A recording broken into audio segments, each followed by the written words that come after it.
the Evergreen Media Network Studios, brought to you by Evergreen Media, creating cohesive marketing campaigns. Evergreen Media in Vero Beach. Broadcasting from the Evergreen Media Network Studios in Vero Beach, Florida. It's Huntin with Heather. Hey y'all, welcome to Huntin with Heather. I am your host, Heather Hawk. This is season 1, episode 8. Thank you to everyone that's come back to listen to another episode. And if this is your first time, welcome. This show is dedicated to all those who love to hunt, love the outdoors, and those who want to learn more. Whether you're a seasoned hunter or a green hunter, this show is going to be packed full of information. We're going to talk deer, turkey, and everything in between.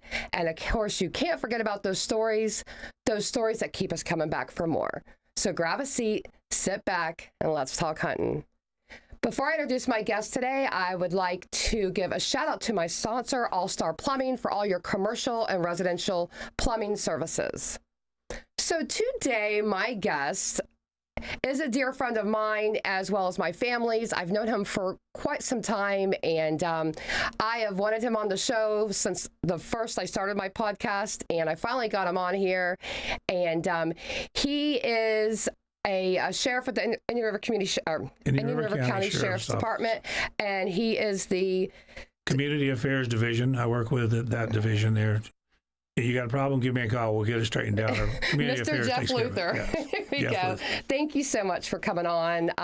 I've wanted you on, like I said, for a long time. And every time I see you out in the community, we always talk hunting. Mm-hmm. It doesn't matter what time of year. You could be like, all right, girl, what are you doing? What are you getting into? Turkeys, deer, whatever it is. And I really appreciate that you're so interested in what's going on with me. You've grown up to be a very avid hunter and a very conservative hunter, and that's what I like to see. You know, it's not just a male sport. It's a female sport. We have Absolutely. A lot of females in it, and I love to see females getting more and more involved in hunting and conservation, because that is a big thing. So it's around tomorrow for our kids. Absolutely. And that was one of the biggest things about me starting this podcast. I've never had issues with men having me be a part of the hunting community, which I see other women, they talk about, they do. Everyone that I have talked to has always been so excited to know that, hey, there's a woman, they're excited about it. And I just want other women to know that too. You know, like, we can do it just as well as a man, and maybe a little better. A little bit more meticulous than a man is when it comes to some things.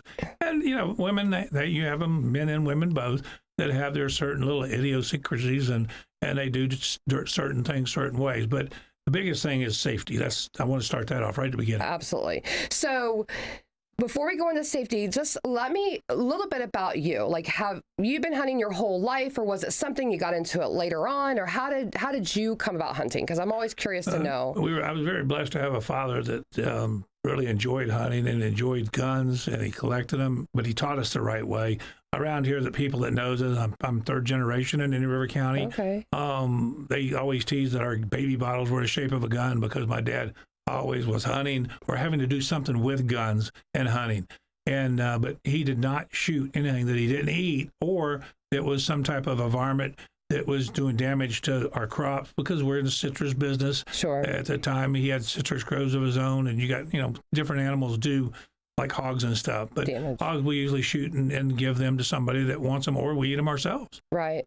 Oh, yeah, for sure. That's what we do. A lot of our hog hunting is based on that, whether we're cleaning up sod fields because they're damaging that, or we eat what we hunt too. And there's still, FWC has a number you can call if you accidentally hit one on a road and you think it's salvageable. They'll come and get it and clean it and give it to a non-for-profit center to help feed them. And so a lot of stuff doesn't go to waste. I can tell you that right now. We do have some of them out there that aren't paying attention to it. Right. Which is huge. I mean, because we need to be able to stop things that we do harvest. For me, I eat everything except for the varmints. Mm-hmm. Okay. The coyotes, I do take them out. They've took all my chickens out. So, yeah, they're going down. Right. Well, you have to protect your interest, and you have a right, if it's on your property, protect your property by taking it. If it's a hog, we got so many people that catch hogs and they get out and they come next door and tear up somebody's garden. Yeah. And they shoot the hog because of the location they're in. They are able to shoot the hog, and it's not against law because that hog was on their property. That hog belongs to whoever's property it's on at that time. So this is a quick little funny kind of ridiculous story, but my parents lived next to the old Hires Farm, which used to be the Hires Farm. And they used to have animal, like they'd have stuff. Well, I didn't hunt at this time, had no idea what the difference between a domesticated pig and a hog was. Well, there was a hog loose in our neighborhood at Laurel Oaks.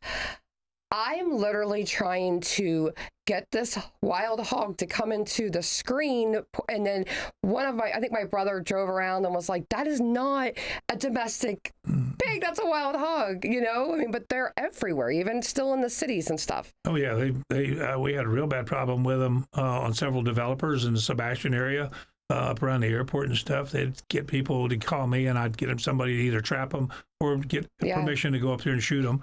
And but you got to be very careful when you start taking a firearm and shooting around houses and stuff. Of course. As well as, I don't know if you've noticed, coyotes are still really bad, and they're in the city. Well, coyotes and foxes both. If you notice in the Vero Beach Municipal Airport, they dug up all the fence and they sunk the fence a foot or two, I don't know exact depth, and they put concrete around it because they were having hogs and digging underneath the fence and getting out there and creating a problem with the aviation. That's dangerous. And the airplanes coming in the same way with foxes. So they did that to keep them away. And they've had people out there trapping the hogs all the time now.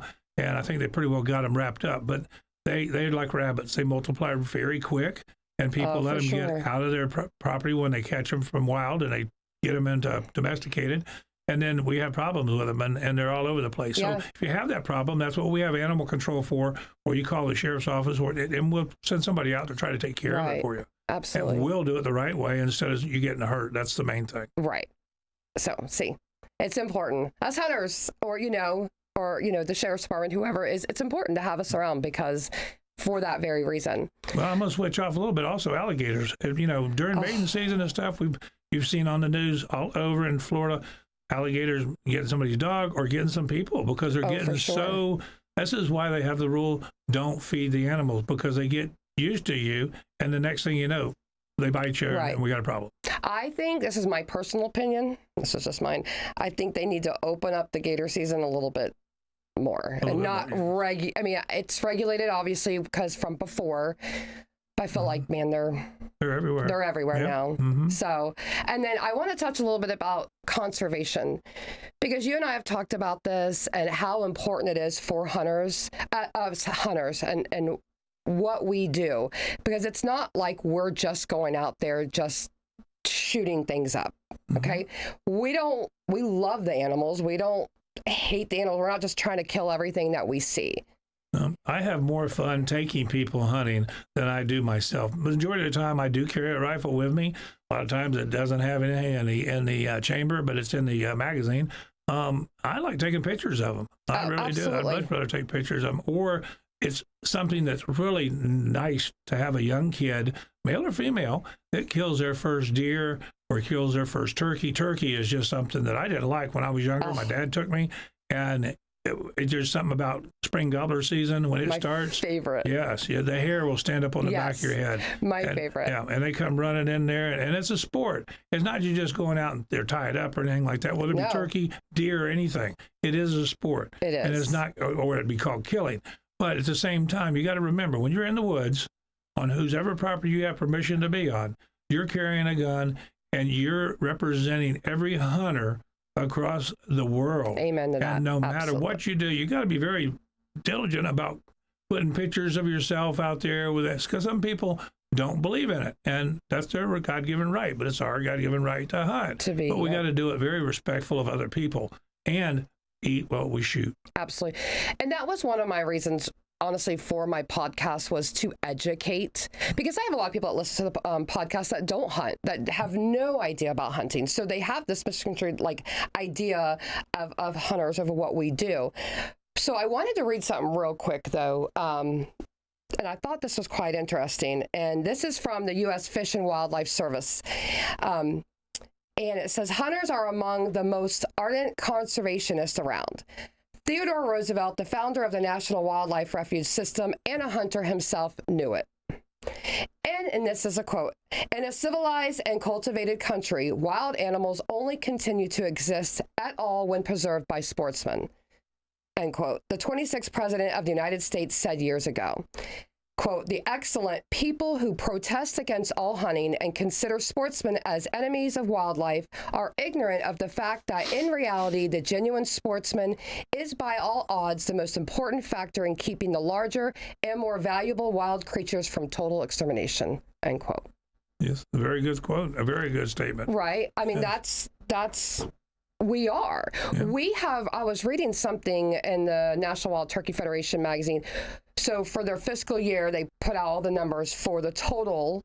It's like over $1 billion, over $1 billion, y'all, as hunters that we have put in for conservation, and just in America. And that's through, whether it's licensed hunter education classes, all these different things, but we do that. I mean, we are required to do that. Right. And you got to think about when we do that, we've been very proactive on, like you have the Safari Club International. SCI, yes. Yeah, and you've got Ducks Unlimited. You've got University of Florida, which is, they're buying a lot of land up and keeping it into a conservation easement. And that way it'll never be developed. And that's the wonderful thing. A lot of people in Indian River County, for instance, don't know Western 95. And I've taken them Western 95 and shown them, because my job for years in the sheriff's office was the ag marine unit, and I ran the boats and also took care of the ranches and groves. Right. And people didn't realize what was out there, and a number of deers and stuff like that. I can remember stories of my father. My grandfather owned 8 sections of what is right now in Rollins Ranch, and Dad was in the Navy. And he said, if you were out there hunting and you saw a deer track, you were lucky. And now we can go out and see hundreds of them because of conservationists that's taken their time to bring them back and control the herds the right way and do the biologists. And we work together hand in hand with University of Florida, with Ducks Unlimited, with all those people. Right. And it's something we do very diligently and we believe in from the heart. But yet at the same time, it goes back to safety and knowing what you're doing so you can do your part. Because it is something that is very dangerous, and ignorance of the law is no excuse. No. I want to touch a little bit on safety, but before we do, I want to go to a quick break. And when we come back, it's very important. Let's talk about safety. So we'll be right back, guys.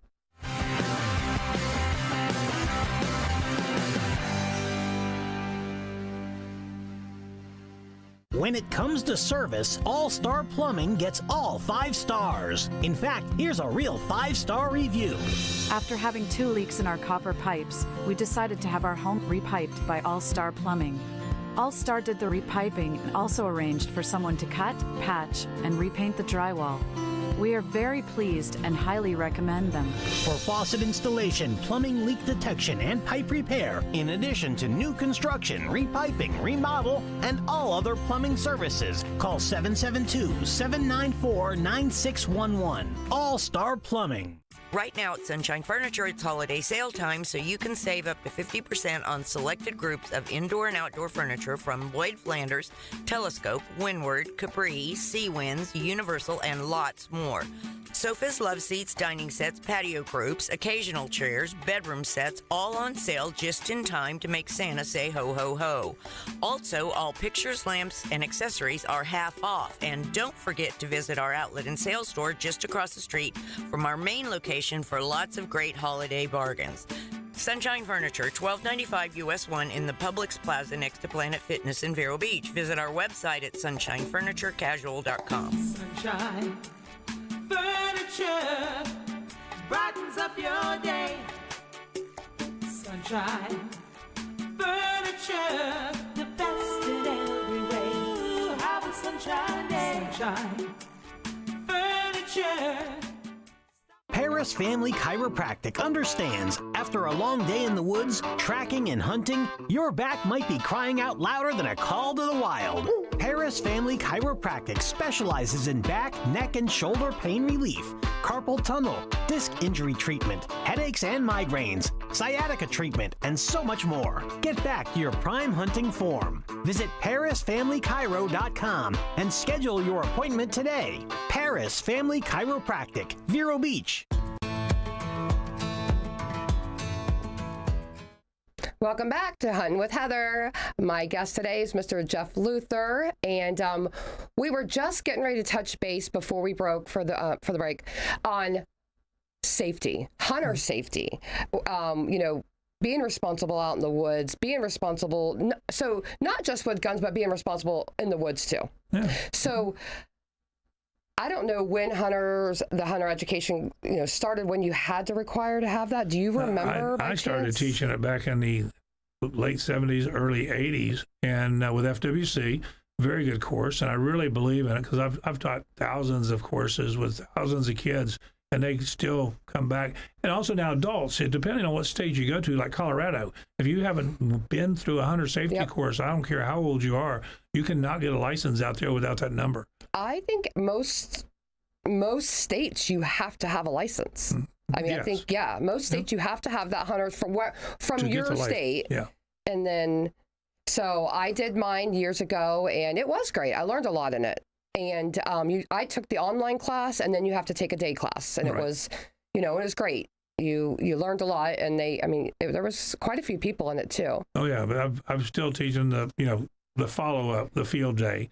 When they call me and I go out and help them shoot or whatever and things like that. But the old class was really a little bit better because it gave you 2 days, 8 hours each of hands-on walking firearms safety and stuff like that. And I want to say, and I've lost a lot of very dear, good friends that I've known with guns over and over and over, and lost them through saying, on the unloaded guns. They didn't check the gun. They thought it was unloaded. And unloaded guns are the ones that are really hurt more people. It's scary to think, so always treat your gun as it's loaded. I don't care who you are, your own gun. If you know you unloaded it, it's still, you treat it as it's loaded, right? I mean, I teach my granddaughters that even with their play guns as we're out there, because they see us with guns, I teach them to treat. And it's your responsibility to keep that gun locked up. A gun has a responsibility, but they're treated right, just like an automobile or anything else. They can be a very good part of your environment and growing up. And it's a good experience that I've loved, and I've always had enjoyed it. I'm very blessed to have a father that taught me what he did. And then, of course, being in law enforcement, my son hunts all the time, and he loves it too. And anyway, I can help kids and teach them, whether it be for hunting or just handling firearms. Because a lot of people are killed when they come out of the woods and they're going home and they didn't unload the gun. And you can't shoot from a road, things like that. And that's part of conservation too. And ignorance of the law is no excuse. I'll say that again. Ignorance of the law is no excuse. I know.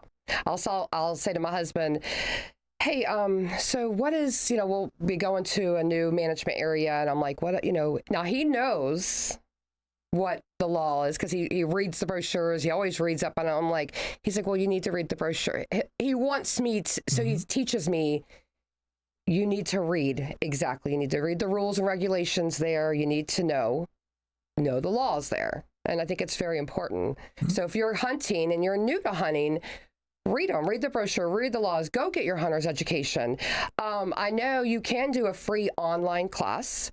Okay, you get that. Then you can sign up for your range day class, and they have, you don't have to go in your county. You can go to different counties if there's one sooner that you want to get into. But I know if you go to my FWC, you can find it on there, correct? Is there another way? Is that be the main place to find you get it? that, and you can go through, as far as the hunter safety, it would be myfwc.com, and you can learn a lot from that. Your hunting license and fishing license and stuff like that.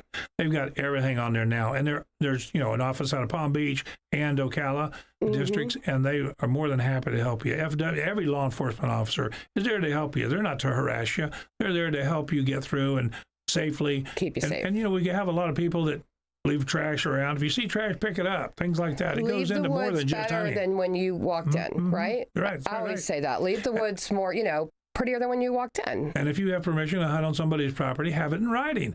Because by the time we call the person and find them, usually they don't know, well, no, I didn't have permission. So then we have a problem. You wasted a lot of time. You cannot shoot from a roadway. You can't shoot across a roadway, things like that, because these bullets travel a long way. Yeah. And safety first. I've said that from the get-go. Yeah. So I know, like, we like to hunt the river, off the Kissimmee River. It is primitive hunting only. So you can only hunt with the shotgun. Mm-hmm. That's not necessarily primitive, but like black powder or a bow. And the reason being that can travel. Well, that one doesn't travel very far, so that's what they limit it. Yeah. A rifle. Yeah, rifle, yeah. You can shoot travel a long way. And just a little 22 traveled over a mile. Right. And, we have a bad problem during New Year's because some of the different cultures out there celebrate by shooting firearms in the air. Still. In Palm Beach, I think they had a girl hit in the shoulder one time by what goes up must come down. And people don't realize that. So those are the things you need to think about. So I know at our lease up in North Florida, that is a no. They had a couple members do it one year, and the guy that runs it, he doesn't live far. He was down there, and they were off the property the next time, and they were off the lease. It's a big no because, we want to be smart about it, and be safe. So. And if you see something out on some of these properties, say something. If it doesn't look right, pick up the phone and call and let law enforcement handle it. That's what they're there for. And it's not your job, but yet at the same time, if you report it to us, we'll take care of it. And that's the thing about it. Safety first and keeping that landowner's property in good shape, or these management areas. We're very blessed to have the management areas we're around. You hunt a lot of those. I do. I have a lot of places that I'm able to hunt. We have our own lease, but you know me, I'll be like, I saw you the other day. I was coming back from Three Lakes. I was hunting out in Three Lakes. It's close to home. It's there. It's a big piece of land, and why not? Yep. Why not enjoy it? Yeah, and they've got a lot of areas around that you can lease all over the United States. Yes. And they have plantations where you can go hunt and we do paid hunts. But it's something that, you get into, and also skeet shooting. There's a lot of, I've shot for years with different people around here that are national shooters, and they it's a sport. It's part of the Olympics and everything else. Yep. So, long range shooting, shotguns and everything.